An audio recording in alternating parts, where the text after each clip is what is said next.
A kú déédé àsìkò yìí. Kókó inú ìwé ìròyìn la mú wá fún yín láti inú àwọn ìwé ìròyìn ilé wa. Orúkọ tèmi ni Ọmọgbémisọ́lá ọmọ Alọ́gọ̀madẹ̀. Iléeṣẹ́ ológun agbèfọ́ba The Defence Headquarters ti fìdí ẹ̀ múlẹ̀ wípé àwọn ti ṣekú pa adarí àwọn adàlúrú 4 pẹ̀lú àdó olóró láàrin ọ̀sẹ̀. Orúkọ wọn ni Machika, Aro, Dan Muhammadu àti Ali Alhaji Alheri tí wọ́n ń pè ní Kachala Ali Kawaje. Adarí iléeṣẹ́ agbèfọ́ba Major General Edward Buba ni ó sọ eléyìí di mímọ̀ nínú àtẹ̀jáde òní ní ìlú Àbújá. Buba ní Maduka jẹ́ ògbólógbòó nínú àdó olóró yínyìn. Ó tún wá jẹ́ àbúrò adarí adàlúrú mìíràn tí orúkọ rẹ̀ ń jẹ́ Dogo Gide, nígbà tí Aro àti Dan Muhammadu ya ògbólógbòó nínú ìwà ajínigbé àti ìfipámúni. Ó fìdí ẹ̀ múlẹ̀ wípé àdó olóró láti ojú òfurufú ni ó ṣekú pa Kachala Kawaje tí ó jí àwọn akẹ́kọ̀ọ́ gbé ní Federal University Gusau ìpínlẹ̀ Zamfara. Buba fi kún un wípé ìjọba ìbílẹ̀ Muiya ìpínlẹ̀ Niger ni wọ́n ti kápá Kachala pẹ̀lú àwọn ọmọ ogun rẹ̀. Ó ní iléeṣẹ́ ológun ti ń súnmọ́ àwọn adàlúrú, láìpẹ́ láì jìnnà ọwọ́ á tó gbogbo wọn.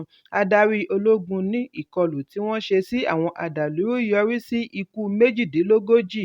38 adarí àwọn adàlúrú pẹ̀lú àwọn ọmọ ogun wọn bí wọ́n ṣe fi ọwọ́ ṣìkún òfin mú àwọn 159. Ìkọlù sí àwọn adarí àwọn adàlúrú ni wọ́n wà lẹ́nu ẹ̀ báyìí. Àwọn sì ní ìgbàgbọ́ wípé gbogbo wọn ni wọ́n máa fín jáde níbi tí wọ́n bá sá pamọ́ sí. Ní Ọjọ́rú tí ó kọjá ní iléeṣẹ́ ológun pẹ̀lú ìfọwọ́sowọ́pọ̀ àjọ ẹ̀ṣọ́ aláàbò mìíràn fi ọwọ́ ṣìkún òfin mú ògbólógbòó adarí ẹgbẹ́ ajìjàǹgbara fún ilẹ̀ Biafra IPOB àti ẹ̀ka rẹ̀ Eastern Security Network ESN ní ẹkùn gúúsù ìlà oòrùn. Buba ní wọ́n mú àwọn adarí tí orúkọ rẹ̀ ń jẹ́ Uchechukwu Akpa pẹ̀lú àwọn onípò 3 mìíràn. Gẹ́gẹ́ bí ó ti ṣàlàyé, ọwọ́ tó wọn lẹ́yìn tí wọ́n ṣe ìkọlù sí ibi kọ́lọ́fín wọn tí ó wà ní Christ the King Catholic Church, Ameta, Ngbowo ní ìjọba ìbílẹ̀ Orgu, ìpínlẹ̀ Enugu. Ẹ̀kúnrẹ́rẹ́ ìròyìn yìí wà nínú ìwé ìròyìn Punch tó jáde lónìí. Precious Mbarioji, akẹ́kọ̀ọ́ onípele kìíní láti Ifásitì Nnamdi Azikiwe Awka ìpínlẹ̀ Anambra tí ó ní ìpèníjà ojú ní àjọ onídàánwò West African Examination Council WAEC ṣe ìdálọ́lá fún gẹ́gẹ́ bí akẹ́kọ̀ọ́ tó ṣe dáadáa jùlọ láàrin àwọn akẹgbẹ́ rẹ̀ tí wọ́n jọ ní ìpèníjà fún ọdún 2002. Nínú ìfọ̀rọ̀wánilẹ́nuwò pẹ̀lú akọ̀ròyìn ni akẹ́kọ̀ọ́ yìí ti ṣàlàyé bí pípàdánù ojú rẹ̀ ṣe ní ipa lára ìkẹ́kọ̀ọ́ rẹ̀. Mbajiogu jẹ́ ọmọ ọdún 28 láti abúlé Oborisiala, ìjọba ìbílẹ̀ Ihiala, ìpínlẹ̀ Anambra. Ó ní wọn kò bí òun láfọ́jú, òun a máa ríran kedere nígbà tí ó wà lọ́mọdé títí di ìgbà tí ó pé ọdún 11. Gẹ́gẹ́ bí àlàyé onípèníjà ara yìí, ó ní ìṣẹ̀lẹ̀ yìí wáyé láàárín ọdún 2007 sí 2008 nígbà tí ó wà ní ilé-ìwé alákọ̀ọ́bẹ̀rẹ̀. Ó ní nínú kíláàsì ni òun wà pẹ̀lú àwọn akẹgbẹ́ rẹ̀ tí wọ́n jọ ń yanjú iṣẹ́ ìṣirò lọ́wọ́ mathematics. Lójijì ni òkùnkùn ṣú bolẹ̀ tí kò sì ríran mọ́ dòní. Síwájú àkókò yìí, Mbajiogu ní òun kò ṣàpẹẹrẹ ojú yúnyún kankan. Ìyàlẹ́nu ńlá ni ìṣẹ̀lẹ̀ yìí jẹ́ títí di wákàtí yìí. Ó ní ọ̀pọ̀lọpọ̀ ilé ìwòsàn ni òun ṣe àbẹ̀wò sí. Ohun kan náà ni gbogbo wọn ń fọ̀ wípé kò sí nǹkan tí ó ṣe ojú, bẹ́ẹ̀ kò ríran. Ó ní èyí lòun ṣe tí òun fi ka ìwé dé SS2 ní ọdún 2012 tí kò sì lè tẹ̀síwájú mọ́ nínú ìkẹ́kọ̀ọ́. Nígbà tí ó di ọdún 2018 ni àwọn ajíhìnrere wá sí ilé rẹ̀ láti wá sọ fún un nípa àkànṣe iléèwé Oji River Special Education Center. Ó ní wọ́n mú òun lọ sí ibẹ̀. Níbẹ̀ ni ó ti ṣe àmúlò typewriter, braille àti àwọn ìmọ̀ ẹ̀rọ mìíràn fún ìwé kíkà. Lẹ́yìn èyí ni ó padà lọ parí ìwé kíkà láti SS1 tí ó fi parí ìwé 10. Bájíogbù ṣe àpèjúwe bí ìgbé ayé ṣe rí ní ọkàn rẹ̀. Ó ní ìyàlẹ́nu ni ó máa ń jẹ́ nítorí kò sí afọ́jú nínú ìran òun. Ẹni tí ó lé lọ́gọ́rùn-ún ọdún wà nínú ẹbí tí kò sì ní ìpèníjà ojú. Ó ní òun dàbí ẹni tí ó ti inú ìmọ́lẹ̀ bọ́ sínú òkùnkùn. Oríṣiríṣi èrò ló ń sọ sí i lọ́kàn, ṣùgbọ́n nígbẹ̀yìn, ó ní òun gbà f'Ọlọ́run, òun gba kádàrá. Ó ní òun kọ̀ láti jẹ́ kí ìrẹ̀wẹ̀sì gba òun lọ́kàn nítorí òun pinnu wípé òun gbọ́dọ̀ wúlò.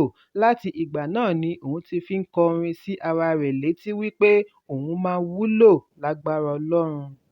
Arábìnrin yìí ní òun lè rìn káàkiri agbègbè ìlú rẹ̀ láìṣe wípé wọ́n dì í mú. Bákan náà ni òun ní ìgboyà àti sọ̀rọ̀ láwùjọ. Oṣù kẹta ọdún 2023 ni ó gba ìwé ìgbàwọlé láti kẹ́kọ̀ọ́ lórí iṣẹ́ Guidance and Counseling. Ó ní èyí jẹ́ iṣẹ́ tí òun yàn fún ara òun. Iṣẹ́ agbẹjọ́rò ni ó kọ́kọ́ ní lọ́kàn láti lọ ṣe kí òun lè rí ààyè ṣe ẹjọ́ pẹ̀lú àwọn tí ó gba ilẹ̀ bàbá rẹ̀ lẹ́yìn tí ó di olóògbé. Ṣùgbọ́n nígbà tí ó yá ni ó ṣe àkíyèsí wípé èyí kì í ṣe ọ̀nà rẹ̀. Ọ̀rọ̀ pọ̀ nínú ìwé kọ́bọ̀. Ẹ̀kúnrẹ́rẹ́ ìròyìn yìí wà nínú ìwé ìròyìn Punch tó jáde lónìí. Adelé gómìnà ìpínlẹ̀ Ondo Lucky Ayédatiwa ti gbégi dí àpò ìkówósí ìjọba ìbílẹ̀ 18 àti 23 ìjọba ìbílẹ̀ káńsù tí èyí sì ti ń fa ìkùnsínú láàrin ìpínlẹ̀. Bákan náà ni ìròyìn jábọ̀ wípé gbogbo ìjọba ìbílẹ̀ káńsù tuntun tí wọ́n ṣẹ̀ṣẹ̀ dá sílẹ̀ kò gbọdọ̀ ṣí àpò ìkówósí mìíràn ní ilé ìfowópamọ́. Nínú lẹ́tà tí wọ́n kọ ránṣẹ́ sí àwọn adarí káńsù ni adelé gómìnà ti darí wípé kí wọ́n gbégi dí owó níná àti ìṣúná. Wọn kò gbọdọ̀ bu ọwọ́ lu ìwé sọ̀wédowó. Wọn kò gbọdọ̀ ṣe ìpààrọ̀ ìbọwọ́lù signature. Wọn kò gbọdọ̀ gba owó kankan láti ilé ìfowópamọ́ títí di ìgbà tí wọ́n bá kéde.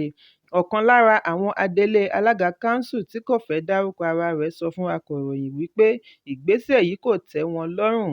Wọ́n ní lóòótọ́ ni ó gbégi dí àpò ìkówósí, àwọn kò sì mọ ìdí tí ó fi ṣe bẹ́ẹ̀. Ṣùgbọ́n adelé gómìnà sọ fún olórí òṣìṣẹ́ rẹ̀ Ọmọjúwà Olúṣẹ́gun wípé òun ní kí ó máa ṣe àmójútó àti ìbọwọ́lù iṣẹ́ ìjọba fún ìgbà díẹ̀.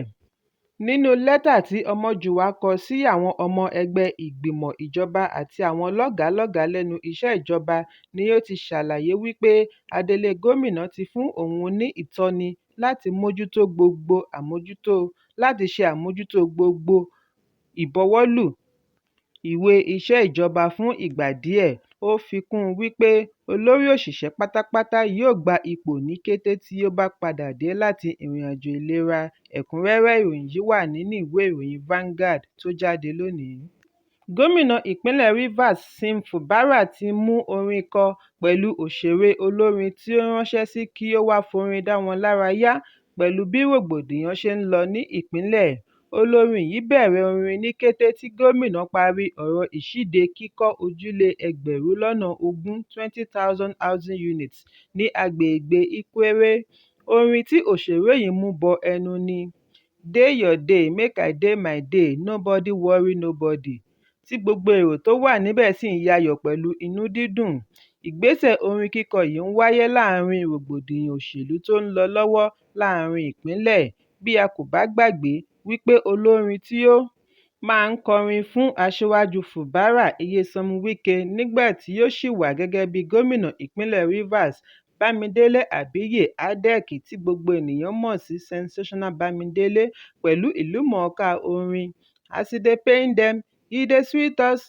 Bámidélé ní ohun tí ó bá ń ṣẹlẹ̀ lọ́wọ́lọ́wọ́ ni ó máa ń darí orin sí òun lẹ́nu, pàápàá jùlọ ipò tí gómìnà bá wà ní ìgbà náà. Níbi ìfilọ́lẹ̀ kíkọ́ ojúlé fún àwọn tí ó kù díẹ̀ káàtó yìí ni Fubara ti sọ wípé ìjọba òun kò bá ẹnikẹ́ni jà. Ohun tí àwọn mú lọ́kùnkúndùn ni láti tọ́jú ará ìlú. Ó ní òun fi dá wọn lójú wípé èyí jẹ́ ìbẹ̀rẹ̀ ohun rere tí ó máa ṣẹlẹ̀ sí ará ìpínlẹ̀ Rivers. Gẹ́gẹ́ bí ọ̀rọ̀ Fubara, èyí kì í ṣe fún àwọn ọlọ́rọ̀ ṣùgbọ́n àwọn tí ó kù díẹ̀ káàtó fún. Ó ní àwọn wọ̀nyí ni àwọn fẹ́ dúró tì àwọn sì ti bẹ̀rẹ̀ báyìí. Gómìnà sọ àsọdájú wípé láàárín oṣù díẹ̀ iṣẹ́ àkọ́kọ́ yìí yóò parí. Lẹ́yìn èyí ni wọ́n á gbé ìgbésẹ̀ tó ṣeé bojú rí pín ilé yìí fún àwọn tí ó nílò rẹ̀. Kì í ṣe wípé kí olówó kan wá máa pín in fún àwọn ìdílé rẹ̀ nìkan. Ẹ̀kúnrẹ́rẹ́ ìròyìn yìí wà nínú ìwé ìròyìn Vanguard tó jáde lónìí. Àjọ ajìjàǹgbara fún ilẹ̀ Biafra IPOB ti sọ wípé ìdájọ́ ilé-ẹjọ́ tó ga jùlọ tí ó dá adarí IPOB Nnamdi Kanu padà sínú àhámọ́ jẹ́ ète láti fi í sínú ọgbà ẹ̀wọ̀n. Àjọ yìí wá ké sí àjọ ilẹ̀ òkèèrè kí wọ́n ṣe àkíyèsí èyí bí wọ́n ti sọ wípé bí wàhálà bá bẹ́ sílẹ̀ lásìkò yìí àwọn adájọ́ ilé-ẹjọ́ tó ga jùlọ ni kí wọ́n mú. Nínú àtẹ̀jáde tí akọ̀wé àjọ IPOB Emma Powerfull bu ọwọ́ lù ní IPOB ti sọ wípé fún ilé-ẹjọ́ tó ga jùlọ láti gbé ẹjọ́ lọ sí ilé-ẹjọ́ tó kéré sí i túmọ̀ sí wípé ó lọ́wọ́ kan ọ̀kà nínú. Wọ́n ní wọ́n mọ̀ọ́mọ̀ dá ọgbọ́n àti ṣe ìfàsẹ́yìn kí Mazi Nnamdi Kanu má bàa rí ìdájọ́ òdodo. Ó ní ẹ̀kọ́ ṣojú mímu wípé ìdájọ́ ilé-ẹjọ́ tó ga jùlọ lẹ̀dí àmọ̀ pọ̀ pẹ̀lú ìjọba àpapọ̀ láti dojú ẹjọ́ rú tako Kanu àti IPOB.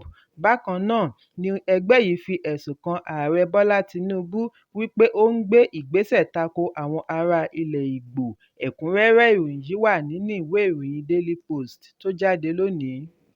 Ẹgbẹ́ òṣèré ilẹ̀ Nàìjíríà Actors Guild of Nigeria (AGN) ti sọ wípé aláàárẹ̀ òṣèré ilẹ̀ Nàìjíríà John Okafor tí gbogbo ènìyàn mọ̀ sí Mr Ibu tún ti ṣe iṣẹ́ abẹ mìíràn lẹ́sẹ̀ bí wọ́n ṣe gé ẹsẹ̀ rẹ̀.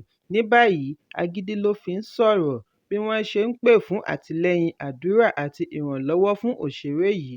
Ààrẹ ẹgbẹ́ AGN Dókítà Emeka Rollas ni ó sọ eléyìí nínú ìfọ̀rọ̀jomitoro ọ̀rọ̀ pẹ̀lú àwọn akọ̀ròyìn.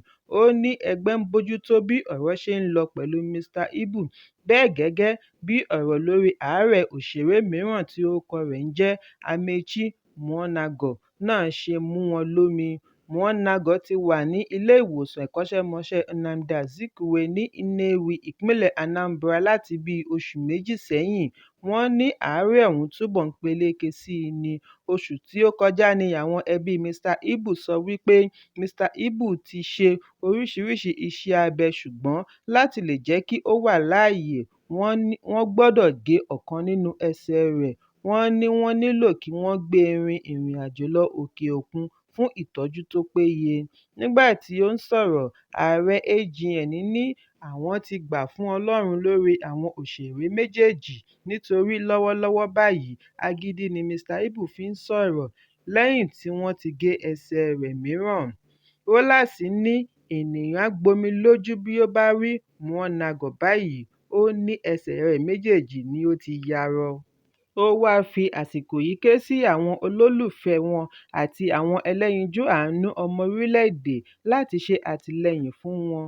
Ó ní òun ti bu ọwọ́ lu ₦250,000 láti inú àpò ẹgbẹ́ kí wọ́n fi ránṣẹ́ sí àwọn aláàárẹ̀ bí ó tilẹ̀ jẹ́ wípé kò ká nǹkan kan.